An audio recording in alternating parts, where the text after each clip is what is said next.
हर खबर पर होगी आपकी पकड़। डाउनलोड कीजिए एबीपी लाइव ऐप। आपको बता दें, ब्रेकिंग न्यूज है। मुंबई के कूपर अस्पताल से एम्स के डॉक्टरों की एक टीम यहां पहुंच गई है। सुशांत के पोस्टमार्टम को लेकर कई सवाल उठे हैं और इन्हीं सवालों का सच जानने के लिए एम्स की टीम पहुंची है। तो एम्स की टीम जब पहुंची है उसके बाद अब आप ये उम्मीद कर सकते हैं कि इस मामले में दूध का दूध पानी का पानी हो जाएगा। पूरे मामले की तहकीकात अब नए सिरे से की जा रही है। और आइए हम आपको लिए चलते हैं कूपर अस्पताल से। हमारे साथ रणवीर सिंह हमारे सहयोगी जुड़ चुके हैं। रणवीर, क्या अपडेट है? देखिए, सुशांत सिंह राजपूत का पोस्टमार्टम करने वाले 5 डॉक्टर्स की जो टीम है, जिसमें doctor Ingle, doctor Sunavani, doctor Patil समेत कुल 5 डॉक्टर्स थे। उन 5 डॉक्टर्स को ग्रिल करने के लिए 4 एम्स के डॉक्टर और सीबीआई के कुछ अधिकारी इसी कूपर अस्पताल में पहुंचे हैं और इन डॉक्टर्स से पूछताछ करके ये पड़ताल करेंगे कि आखिर जो एसओपी थी, यानी स्टैंडर्ड ऑपरेटिंग प्रोसीजर था पोस्टमार्टम का, उसको फॉलो किया गया या नहीं किया गया। जो बॉडी पे लिगेचर मार्क था या जो गले पर इंजरी थी उसको लेकर क्या ऑब्जर्वेशन था। जो इंटरनल ऑर्गन्स थे, उन ऑर्गन्स को लेकर के जो अभी पीएम रिपोर्ट जो थी उसमें मेंशन नहीं किया गया था इंटरनल ऑर्गन्स के बारे में, उनको लेकर पूछताछ करेंगे। जो डेथ हुई उसके कॉजेज क्या थे, उनके ऑब्जर्वेशंस क्या थे डॉक्टर्स के जिन्होंने पोस्टमार्टम किया था। तो इस तरह के कई ऐसे सवालात हैं। साथ ही जो खाने को लेकर के जूस की बात आ रही थी, तो अंदर जो पोस्टमार्टम हुई थी उसमें खाने के क्या क्या पार्टिकल्स मिले थे। ऐसे कई सवालात हैं जो 5 डॉक्टर्स की टीम जिन्होंने पोस्टमार्टम किया था उनसे पूछताछ की जानी है। और चूंकि सीबीआई डॉक्टर्स इसमें सीबीआई अधिकारी इसमें एक्सपर्ट नहीं थी, इसीलिए एम्स के 4 डॉक्टर्स की टीम को यहां इस कूपर अस्पताल लाया गया है और यहां अंदर फिलहाल पूछताछ चल रही है। मैं पीछे दिखाऊंगा आपको, बिल्कुल सामने ये जो गाड़ी दिखाई दे रही है, ये गाड़ी सीबीआई अधिकारी की है जो कल सुशांत के घर भी पहुंचे थे जब मीतू सिंह वहां पे पहुंची थी। और आज वही अधिकारी यहां पर कूपर अस्पताल आए हैं और इसी अस्पताल में सुशांत सिंह को लाया गया था, जहां पर उनकी डेथ को घोषित किया था और बाद में यहां पे पोस्टमार्टम हुआ था। ऐसे में यहां पर फिलहाल जो अधिकारी हैं सीबीआई के, वो बीते करीब 40 मिनट से अंदर मौजूद हैं। एम्स के डॉक्टर्स भी मौजूद हैं और जो 5 डॉक्टर्स की टीम थी उनसे पूछताछ पड़ताल हो रही है और पोस्टमार्टम को लेकर के अलग अलग एंगल्स जो हैं उनकी छानबीन हो रही है। जी रणवीर, पोस्टमार्टम रिपोर्ट को लेकर सवाल अगर खड़े हुए तो इसका बड़ा सीधा सा मतलब है जिन लोगों ने पोस्टमार्टम किया, जो डॉक्टर्स वहां पर थे, उन पर भी सवाल खड़े हुए हैं। तो क्या इस पहलू से, इस दृष्टिकोण से भी ये जांच हो रही है? अभी जो पूरी टीम पहुंची है, क्या इन मामलों से जुड़े जो तमाम सुराग सबूत हैं उसे खंगालेंगे? देखिए, बिल्कुल जैसे सुशांत की मौत के बाद ये हुआ था कि सबसे लास्ट में उन्होंने जूस पिया था। अब उस जूस पिया था या कुछ और उन्होंने पिया था, ये सारी चीजें निकल कर आएंगी। इंटरनल ऑर्गन्स में क्या इंजरी थी या नहीं थी, लिगेचर मार्क था, गले में जो चोट का निशान था वो किस तरीके का था। साथ ही कई ऐसे सवाल हैं जो पोस्टमार्टम से जुड़े हुए हैं और कई चीजें पोस्टमार्टम में मेंशन नहीं थी। ऐसे में 5 डॉक्टर्स का ऑब्जर्वेशन क्या था बॉडी को लेकर के, पोस्टमार्टम को लेकर के, रिपोर्ट को लेकर के, इसीलिए डॉक्टर इंगले, डॉक्टर सुनावने समेत जो डॉक्टर्स हैं उनको भी पूछा जा रहा है। उनको पूछा यह भी जाएगा कि आखिर जब यहाँ पे पहुंचा था तो क्या स्टेटस थी, यहाँ पे पहुंचने के बाद क्या उनको बचाया जा सकता था, नहीं बचाया जा सकता था, ब्रॉड डेड थे कि नहीं थे। रणवीर, मैं आपके पास आऊंगा, लेकिन उससे पहले जरा हम एनसीबी दफ्तर का रुख कर लेते हैं। मृत्युंजय वहां पर मौजूद है, हमारे और सहयोगी। वहां से कुछ ताजा जानकारी मिल पा रही है क्या, जो पूछताछ वहां चल रही है रिया से? मृत्युंजय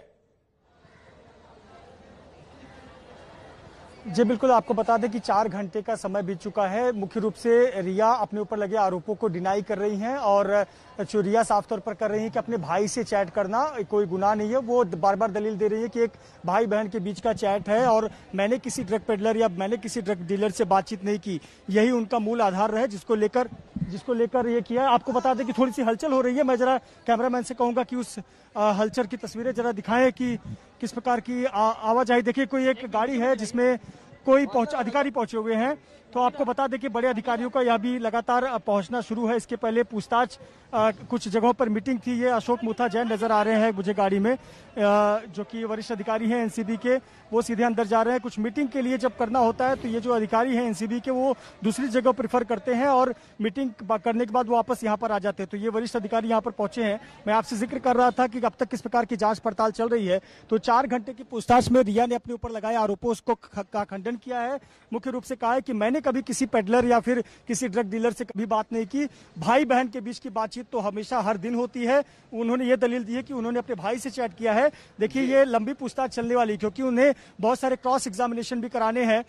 दीपेश सावंत और सैमुअल मिरांडा को आमने सामने बिठाकर कन्फ्रंट करना है, ये अभी प्रोसीजर होना बाकी है, तो इसमें काफी ज्यादा समय वक्त लगेगा और बड़ी हलचल है।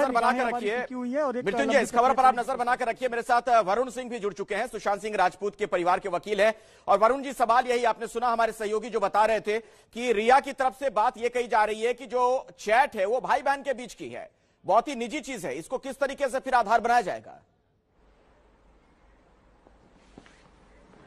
देखिए, ये तो काफी इन्वेस्टिगेशन का मामला है और मैं नहीं कहना चाहूंगा कि चैट के बारे में कि क्या चैट का ऑथेंटिसिटी है, क्या ये क्वेश्चन उनके सामने है कि नहीं है। बट ये जरूर बात कि मैंने कहना चाहूंगा कि अगर जो प्राइमा फेसी एविडेंसेस हैं और जो ऑफेंसेस हैं, अगर उसको वो कन्फ्रंट करते समय वो एक लीगल और वैलिड रीजन नहीं दे पाएंगी कि कैसे she is not attributable at all, कि कैसे उन्होंने या ड्रग प्रोक्योरमेंट में या बेचने में या कंजम्पशन में, इन सब चीजों में अगर वो एक सही जवाब नहीं दे पाएंगी तो जरूर इसमें डिटेंशन का चांसेस काफी ज्यादा होता है। और लॉ काफी स्ट्रिक्ट है एनडीपीएस एक्ट में। यहाँ पर actually prima facie evidence, prima facie क्या रीजन टू बिलीव कहते हैं जो एक्ट में वर्ड यूज है, और वो जहां अगर एक बार एस्टेब्लिश हो जाता है तो जो अक्यूज होता है उस पे एक ऑब्लिगेशन लग जाता है कि उसको प्रूव करना पड़ता है कि इनोसेंट वो क्यों है। जैसे बाकी कानूनों में देखते हैं कि you are innocent till you are proven, यहाँ पे प्रिजम्पशन थोड़ा उल्टा है।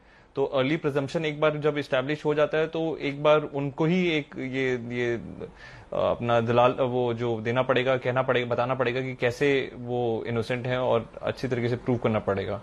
लेकिन एक सवाल है वरुण जी, जब तक किसी तरह की कोई बरामदगी इस मामले में नहीं होती है, ड्रग्स कनेक्शन की जो बात सामने आ रही है, आपको लगता है कि इन लोगों के खिलाफ, रिया और बाकी जो लोग हैं इस मामले में इन्वॉल्व बताए जा रहे हैं, उनके खिलाफ कोई कठोर कार्रवाई हो पाएगी?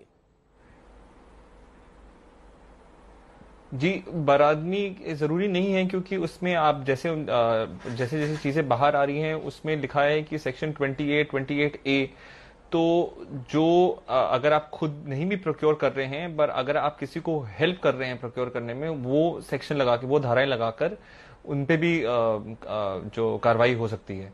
तो जरूरी नहीं है कि जो जितने लोग जितने लोग इस पूरे इंसिडेंट में डिटेन हो रहे हैं उन सबके पास कुछ ना कुछ अमाउंट निकले ही। अगर उन्होंने फैसिलिटेट भी किया है किसी तरीके से तो उस पे भी उन पे कार्रवाई हो सकती है, उस पे भी उनको जेल हो सकता है। आप लोगों ने फॉरेंसिक रिपोर्ट पर भी कई सवाल खड़े किए थे और अभी एम्स की एक टीम बाकायदा पहुंची हुई है इसी की जांच पड़ताल के लिए। जो वहां पर डॉक्टर्स हैं उनसे बातचीत भी की जा रही है। आप लोगों की बड़ी आपत्ति क्या थी इस पर? क्या ऐसी चीजें आपको नजर आई जिसको लेकर आपको लगा कि यह संदिग्ध है रिपोर्ट? देखिए, ये सब चीजें भी इन्वेस्टिगेशन के दौरान ही बाहर आई थी कि जैसे कि टाइम नहीं था उस पर लिखा हुआ, टाइम ऑफ डेथ, जो बहुत बड़ी बात होती है कि टाइम ऑफ डेथ लिखा ही ना हो।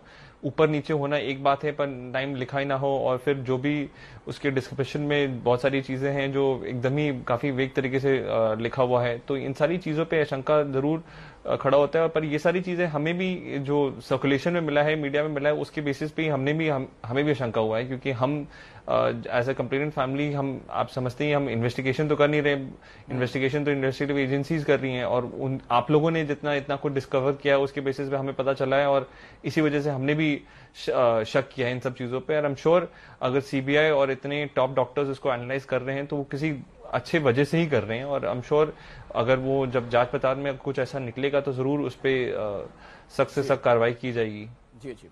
चलिए, मैं दोबारा आपके पास लौटूं उससे पहले जरा अपने दर्शकों को हम एक बार फिर से एनसीबी दफ्तर लिए चलते हैं। मृत्युंजय सिंह हमारे साथ, हमारे सहयोगी वहां से जुड़े हुए हैं।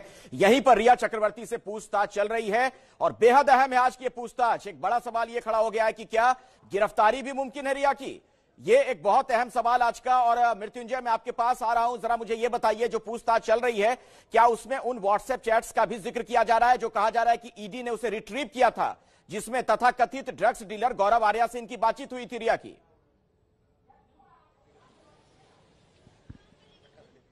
महत्वपूर्ण सवाल है। आपको बता दें कि जो बेसिक क्वेश्चन होते हैं, बेसिक क्वेश्चनर के बाद में रिया का एक बेसिक जानकारी हासिल करने के बाद जो पहला सवाल पूछा गया कि ड्रग्स से आपका कितना नाता है, यानी कि आपने कभी जीवन में ड्रग्स का सेवन किया है या ड्रग्स आप लेती हैं। सीधा उन्होंने इसका जवाब दिया कि नहीं, आप मेरा ब्लड टेस्ट करा सकते हैं। इसके बाद भी पूरी प्रक्रिया चली, जो क्वेश्चनर तैयार किए गए थे, सवाल जवाब किए। लेकिन देखिए, हम यहाँ पर एक ध्यान आकर्षित करना चाहेंगे, रिया चक्रवर्ती पर आगे की कार्रवाई हो इसके लिए एक लंबी पूछताछ होगी, कई कन्फ्रंटेशन भी होने बाकी है। अभी तो उनके चैट के आधार को चैट के विषय में पूछताछ की जा रही है, लेकिन अभी उनका दीपेश सावंत, सैमुअल मिरांडा और शोविक चक्रवर्ती से कन्फ्रंटेशन बाकी है, आमने सामने बिठाकर पूछताछ बाकी है। शोविक चक्रवर्ती से पूछताछ होगी आमने सामने बिठाकर।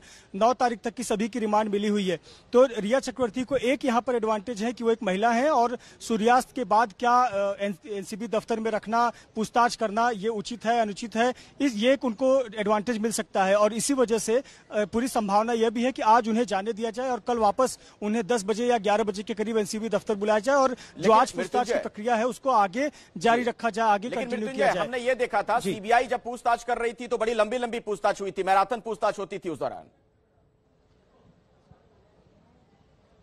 जी बिल्कुल सही कहा आपने। जब पूछताछ होती थी तो उस समय आपको पता होगा कि जो सीबीआई के वरिष्ठ अधिकारी हैं वो वहां पर मौजूद रहती थी, महिला अधिकारी मौजूद रहती थी। यहां भी महिला अधिकारी मौजूद हैं, लेकिन ये जो प्रक्रिया है काफी लंबी चल रही है। आज की जो पूछताछ है वो उनके व्हाट्सएप चैट पर आधारित है। इसके बाद में जो अगला एंगल होगा वो फाइनेंशियल एंगल का होगा, जिसमें कई बार सेम जो इलेक्ट्रॉनिक एविडेंसेस मिले हुए हैं। मसलन उदाहरण के तौर पर मैं बताऊं कि एक ड्रग पेडलर का लोकेशन अगर बांद्रा है तो उसी लोकेशन पर सैमुअल मिरांडा का लोकेशन दिख रहा है और उसके थोड़े समय बाद में गूगल पे से अमाउंट पैसे पे किए गए हैं। तो ये जो इलेक्ट्रॉनिक एविडेंसेस हैं इसके आधार पर भी पूछताछ बाकी है। फाइनेंशियल एंगल कि आपको पैसे कहां से आते थे, आप पैसे क्यों खर्च करते थे, ये जो छोटे छोटे किस्तों में पैसे कटे हैं 16,000 रुपए, 22,000 रुपए, ये किस बात के लिए पे किए गए हैं, हर दूसरे दिन ये किस प्रकार का खर्चा दिखाया जा रहा है। तो जब ये फाइनेंशियल एंगल हो जाएगा और तीसरी बार जब ये पूरी विस्तृत जानकारी हो जाएगी तब यहां पर कन्फ्रंटेशन होगा कि सैमुअल मिरांडा ने तो ये बात कही थी लेकिन आप इस पर ये जवाब दे रही हैं, शोविक चक्रवर्ती ने तो ये बात कहा लेकिन आप इस पर ये जवाब दे रही हैं, तब यहां पर रिया चक्रवर्ती की मुश्किलें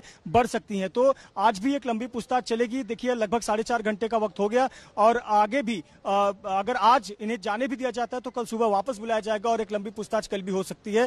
फिलहाल अभी नजर रखनी होगी कि आज शाम 6-7 बजे तक की पूछताछ में एनसीबी को क्या कुछ कॉन्क्रीट एविडेंस मिलते हैं रिया चक्रवर्ती के खिलाफ। जी चलिए, इस पर आप नजर बनाकर रखिए। एक बार फिर से हम वरुण सिंह का रुख कर लेते हैं। सुशांत सिंह राजपूत के परिवार के वकील हमारे साथ लगातार जुड़े हुए हैं। और वरुण देखिए, सवाल अब यह भी खड़ा हो गया, जो बात आप लोग बराबर कह रहे हैं, लगातार कह रहे हैं, ये रिया का जो ड्रग्स कनेक्शन है इसके तार आखिर, और इस बीच एक नई तस्वीर जो है उसके बारे में आपको बता दें, नीतू सिंह से आज भी कुछ जानकारी ली गई है। सुशांत सिंह राजपूत की जो बहन है, सीबीआई ने उनसे कुछ जानकारी ली है। नीतू सिंह है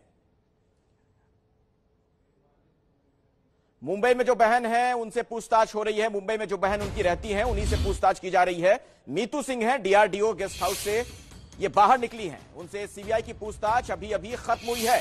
ये जो तस्वीर आप देख रहे हैं, सफेद रंग की कार, उसी से रवाना हुई अभी थोड़ी देर पहले नीतू सिंह।